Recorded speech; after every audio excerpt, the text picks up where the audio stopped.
What do you do when someone disrespects a Navy veteran in public? Most people would walk away, but what if that veteran's grandson happens to be a Navy SEAL? What happens then? Harold, or Hank, as everyone called him, wasn't the tallest man in the room anymore. At 78, his shoulders had curved slightly from decades of carrying heavy equipment aboard Navy destroyers. His hands, weathered from salt water and honest work, trembled just enough to make counting change a little harder than it used to be. But his eyes? Those steel-gray eyes still held the same fire that had guided him through the waters of Vietnam, the Persian Gulf, and countless training missions where young sailors looked to him for guidance. Harold Martinez was a Chief Petty Officer retired, a man who had earned his stripes through service, sacrifice, and an unwavering commitment to something bigger than himself. Every Tuesday at 2 p.m., Harold walked the 6 blocks from his small apartment to Murphy's grocery store. It wasn't the closest store, but it was the one his late wife Margaret had loved. She'd known every aisle, every store clerk, every special they ran. After she passed 2 years ago, Harold kept the tradition alive. It was his way of keeping her memory close. This particular Tuesday started like any other. Harold carefully counted his grocery money, exactly $47.32, enough for his weekly essentials. He'd learned to budget precisely during his Navy years, and old habits die hard. Every penny accounted for, every purchase planned. He walked slowly through the automatic doors, nodding to the young cashier who usually worked the afternoon shift. She wasn't there today. Instead, behind the counter stood Jimmy Murphy, the store owner's son. Harold had seen Jimmy around town, a man in his 40s who'd inherited his father's business, but not his father's respect for the community. Harold moved through the aisles methodically. Bread, milk, canned soup, the small luxuries that made his modest retirement bearable. He picked up a small American flag pin, a new one to replace the faded one on his jacket. Margaret had given him that first pin when he retired. "So everyone knows," she'd said with a smile, "that they're looking at a real American hero." At the checkout counter, Harold began the careful process of counting his change. His arthritis made it difficult to grasp the small coins, and his eyes, though sharp, needed a moment to focus on the numbers. $47.32, exactly as planned. But Jimmy Murphy was having a bad day. His wife had left him 6 months ago, taking half the business with her. The store was struggling, and every customer seemed to move too slowly, talk too much, or ask too many questions. When he saw Harold carefully counting his change coin by coin, his patience snapped. "You're holding up my line, old man," Jimmy said, his voice sharp with irritation. "Some of us have real work to do." Harold looked up, surprised. There was no line behind him. The store was nearly empty, just the quiet hum of fluorescent lights and the distant sound of a radio playing in the back office. "I'm sorry, son," Harold said quietly, his voice carrying the calm authority of a man who'd managed crews in rough seas. "I just need a moment to count my change. Want to make sure I have the right amount." Jimmy leaned across the counter, his face flushed with unreasonable anger. "I don't have time for this. Either pay or get out. And keep your war stories to yourself. Nobody wants to hear about the good old days." The words hit Harold like a physical blow. In 40 years of service, through conflicts that had tested his courage and his faith, he'd never been spoken to with such casual disrespect, not for his age, not for his service, not for simply existing in a space where someone deemed him inconvenient. Harold's hands stilled on the counter. The other customers in the store, a young mother with 2 children, an elderly woman comparing prices on canned goods, a teenager restocking shelves, all turned to look. The air in the store grew thick with uncomfortable silence. Harold Martinez had faced enemy fire without flinching. He'd weathered storms that had sent grown men to their knees in prayer. He'd held the hands of dying sailors and delivered news that shattered families.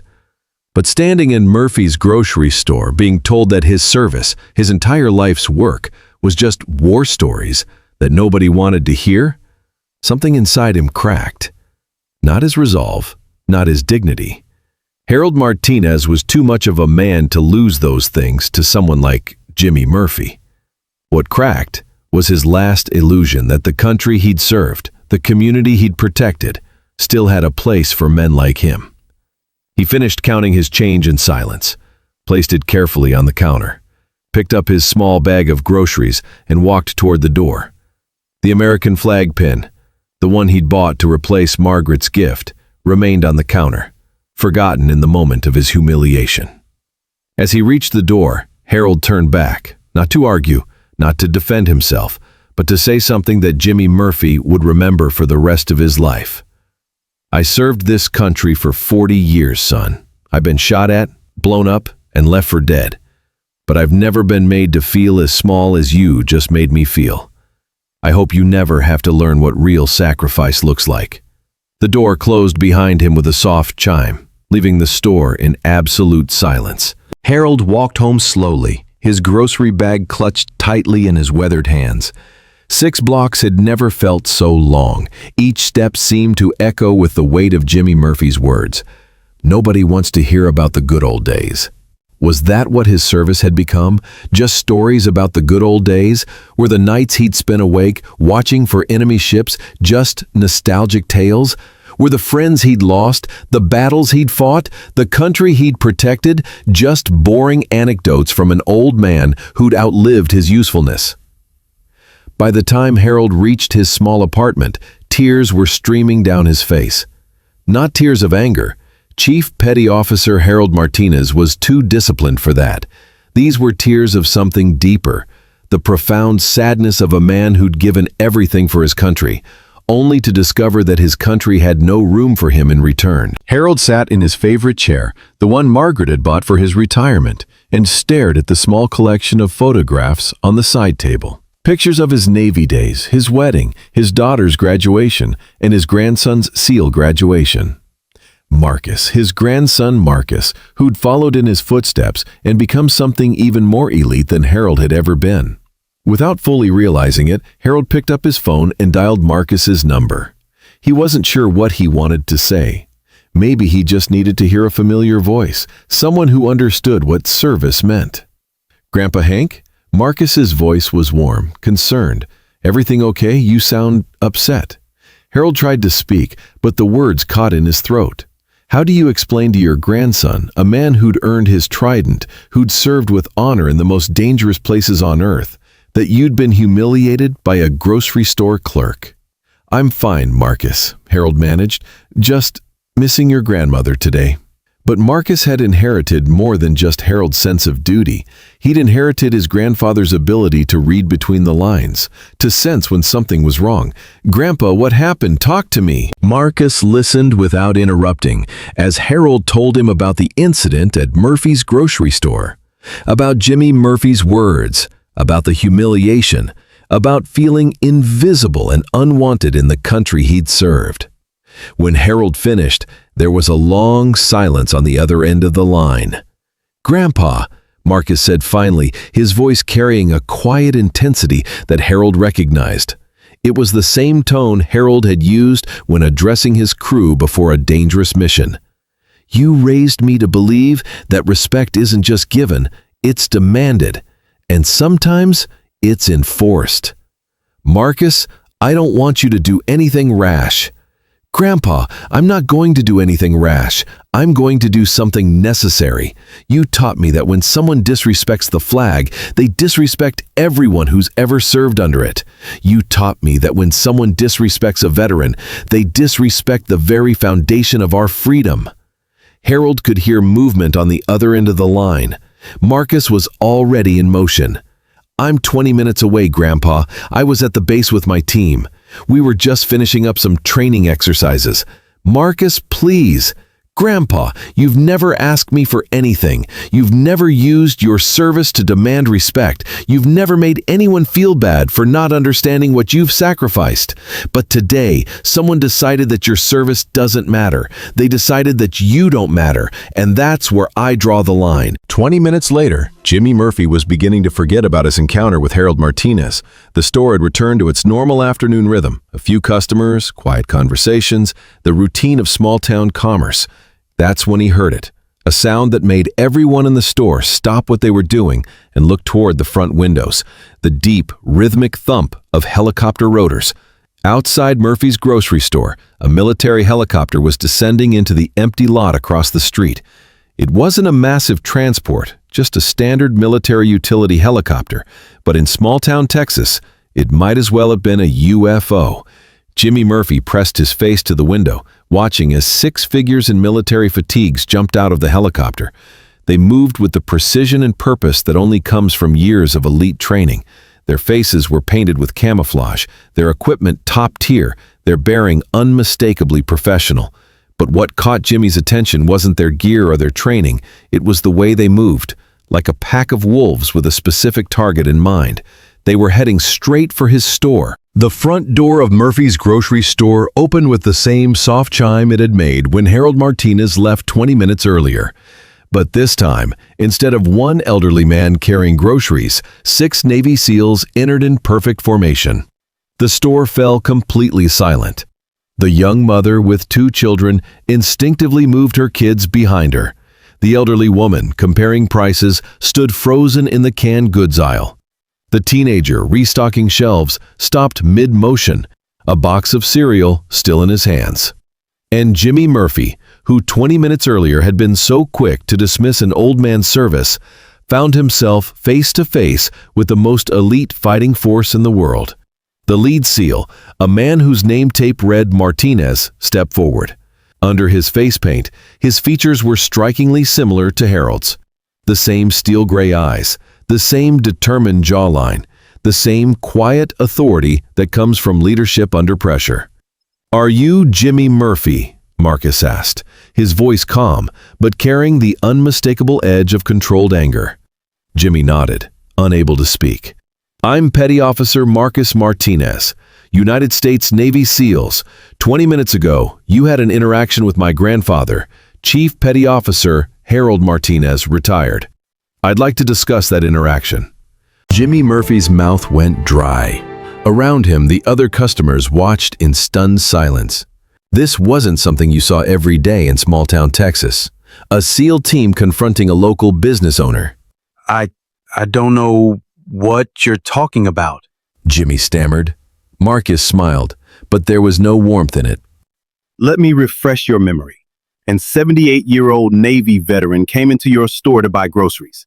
He was counting his change, carefully, because he's on a fixed income and every penny matters. Instead of showing him the respect he's earned through 4 decades of service to this country, you told him to hurry up. You told him that nobody wants to hear his war stories. You made him feel unwelcome in the country he swore to protect."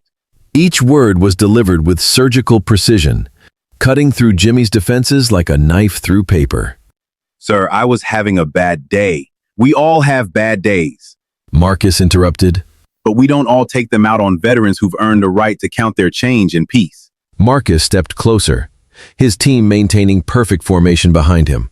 "My grandfather called me upset. My grandfather, who's been shot at, who served through 3 wars, who's lost friends in combat, who's dedicated his entire life to protecting people like you. He called me in tears because of how you treated him." The store was so quiet you could hear the hum of the refrigeration units.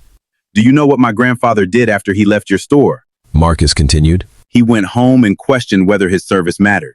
He wondered if the country he'd given his life to protect had any place for him.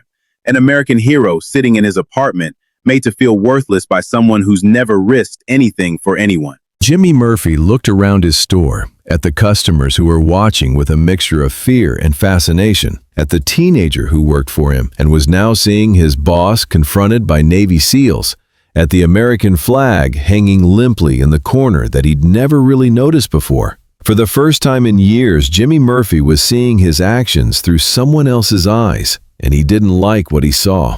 I didn't know," he said weakly. "You didn't know what?" Marcus asked. "You didn't know he was a veteran? He was wearing a Navy pin on his jacket. You didn't know he was elderly? You have eyes. You didn't know he deserved basic human respect? That should be automatic." Marcus paused, letting his words sink in. "Or maybe you did know, and you just didn't care." Jimmy's face flushed with shame. "I'm sorry. I've been going through a difficult time, and I took it out on him. It was wrong." "It was wrong," Marcus agreed. "But sorry doesn't undo the damage. Sorry doesn't take back the moment when you made a war hero feel like his service didn't matter." Marcus gestured to his team, and they relaxed slightly, though they remained alert and professional. Let me tell you about my grandfather, Marcus said, his voice softening just a degree. Harold Martinez enlisted in the Navy when he was 18 years old. He served for 40 years. He's been to Vietnam, the Persian Gulf, and a dozen other places where Americans were needed to keep the peace. Jimmy listened, his face growing paler with each word. He's been awarded the Bronze Star, the Navy Commendation Medal, and the Combat Action Ribbon. He's saved lives, led men through impossible situations, and represented the best of what America can be. When he retired, he came home to a quiet life with his wife Margaret. They never asked for anything except the basic respect that every American owes to those who've served. Marcus paused, looking directly into Jimmy's eyes. Margaret died 2 years ago. My grandfather is alone now, living on a fixed income, trying to maintain his dignity in a world that seems to have forgotten what sacrifice looks like. And today you decided to remind him that his sacrifice doesn't matter to you. The weight of Marcus's words settled over the store like a heavy blanket. I didn't think, Jimmy began. That's right, Marcus interrupted. You didn't think. You saw an old man taking a little too long to count his change, and you decided that your convenience was more important than his dignity. Marcus looked around the store, addressing not just Jimmy but everyone present. This isn't just about my grandfather, he said.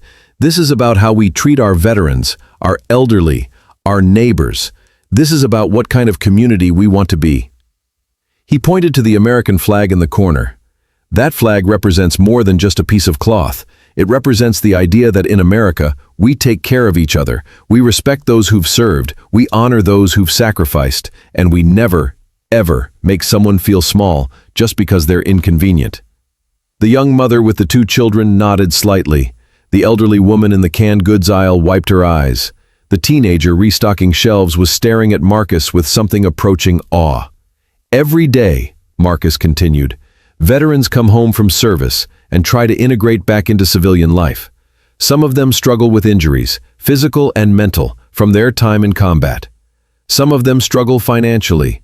All of them struggle to find their place in a world that often seems to have moved on without them.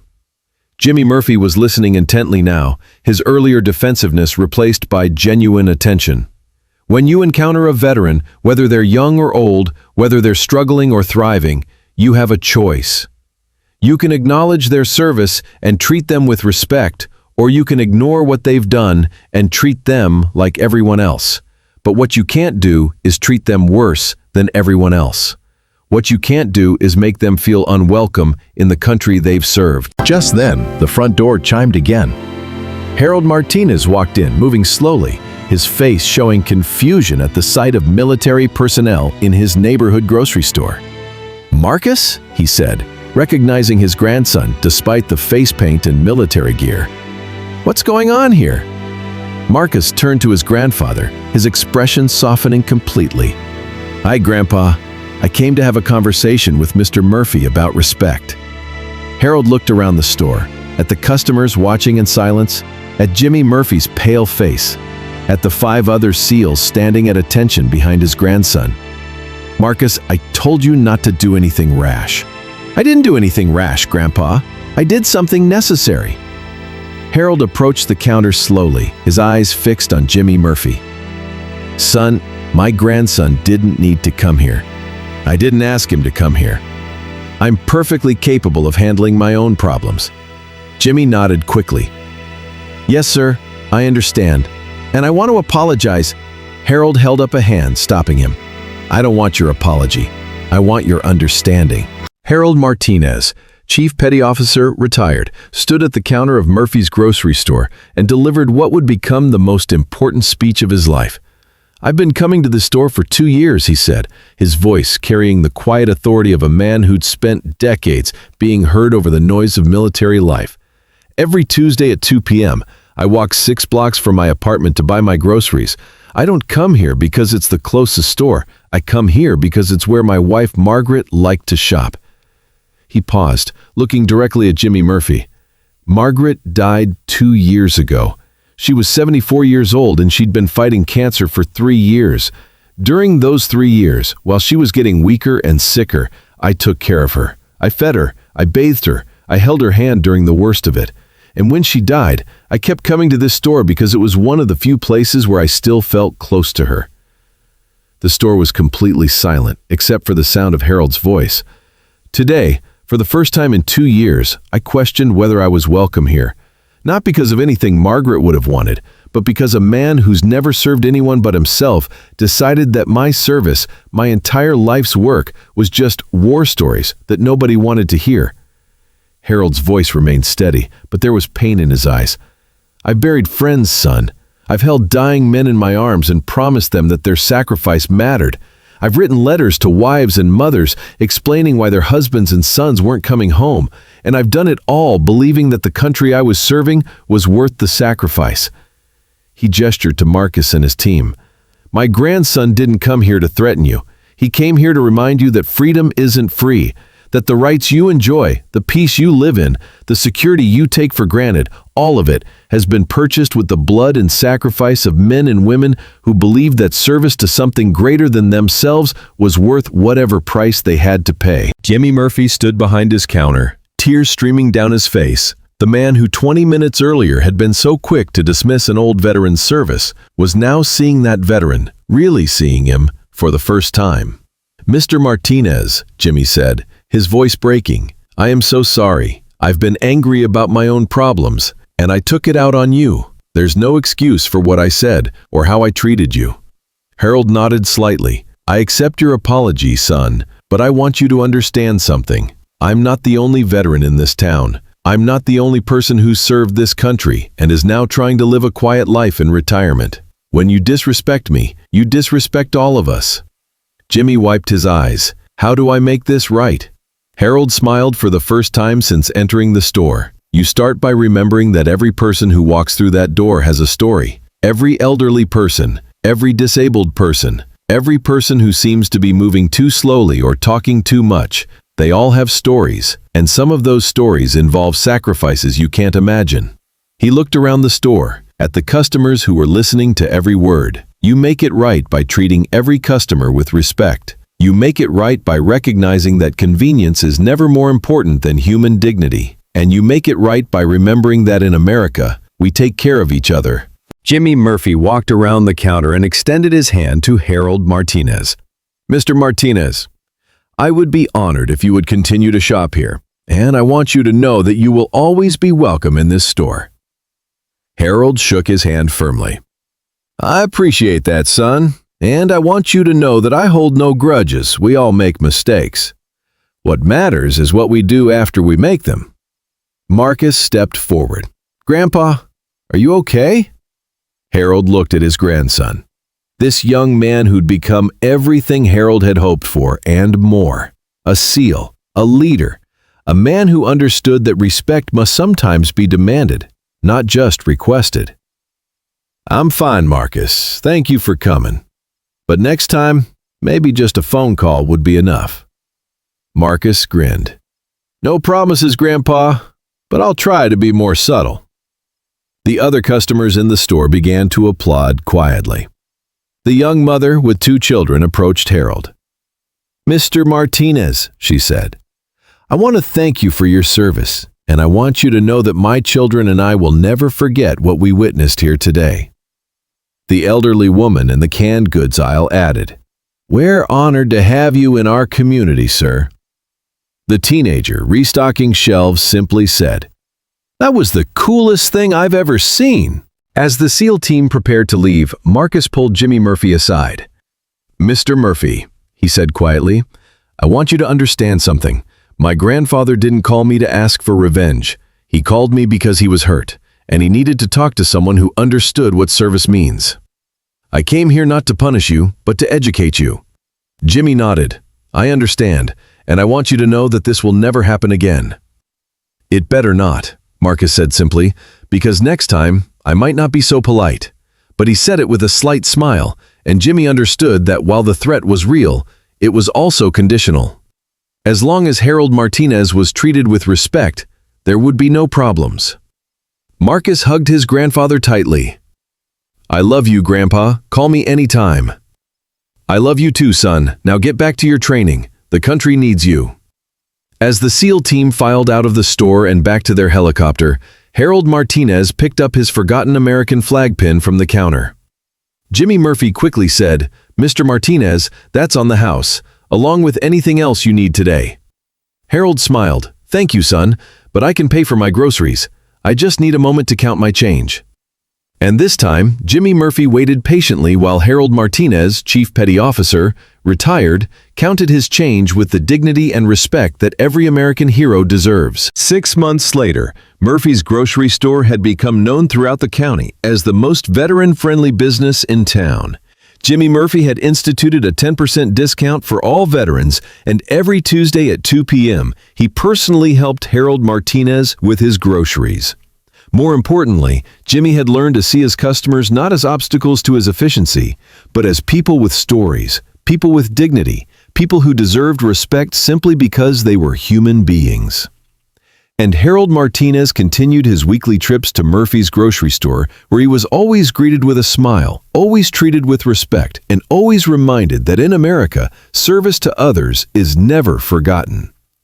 The American flag pin on his jacket shone brightly, a symbol not just of his service, but of the enduring truth that respect, once earned, should never be taken away.